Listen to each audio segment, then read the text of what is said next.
اور مزدلفہ سے ہی اپنے پاس کنکریاں جمع کر لینی ہے، پلاسٹک کے بیگ میں یا جیب میں کسی شاپنگ بیگ کے اندر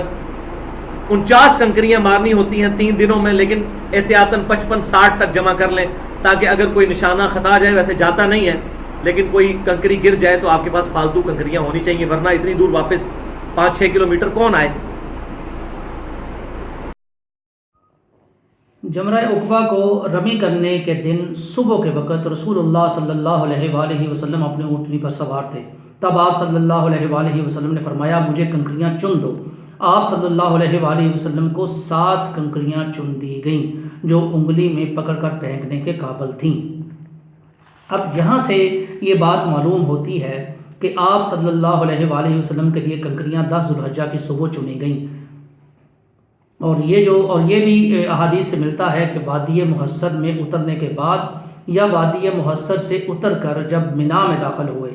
چونکہ وادی محصر کے جو وادی تھی، جو درمیان والا حصہ تھا، اس سے تو آپ صلی اللہ علیہ وآلہ وسلم تیز گزرے تھے، اور چونکہ وہاں پہ وہ صحابہ فیل کا واقعہ پیش آیا تھا، اور یہ معلوم ہوتا ہے کہ وادی محصر میں اترنے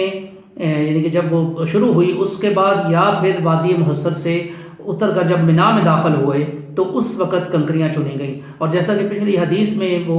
واضح ہوتا ہے کہ آپ صلی اللہ علیہ وآلہ وسلم کے لیے 7 کنکریاں چنی گئیں اور مزدلفہ کی صبح چنی گئیں۔ تو اس سے یہ بات معلوم ہوتی ہے کہ آپ صلی اللہ علیہ وآلہ وسلم کے لیے کنکریاں 10 ذی الحجہ کی صبح چنی گئیں، نہ کہ رات کو مزدلفہ سے، اور مزدلفہ سے رات کو چننے کے حوالے سے جو سختی پائی جاتی ہے وہ درست معلوم نہیں ہوتی، اور پھر لا محالہ جب آپ صلی اللہ علیہ وآلہ وسلم کے لیے 7 کنکریاں ہی چنی گئی تو پھر اگلے دنوں کے لیے کنکریاں، یہ بات ہمیں تسلیم کرنا پڑے گی، یہ ماننا پڑے گا کہ باقی دنوں کی رمی کے لیے نبی صلی اللہ علیہ وآلہ وسلم کے لیے جو کنکریاں چنی گئیں وہ مینا سے ہی چنی گئیں۔ واللہ عالم۔ جزاک اللہ خیرہ۔ السلام علیکم ورحمۃ اللہ۔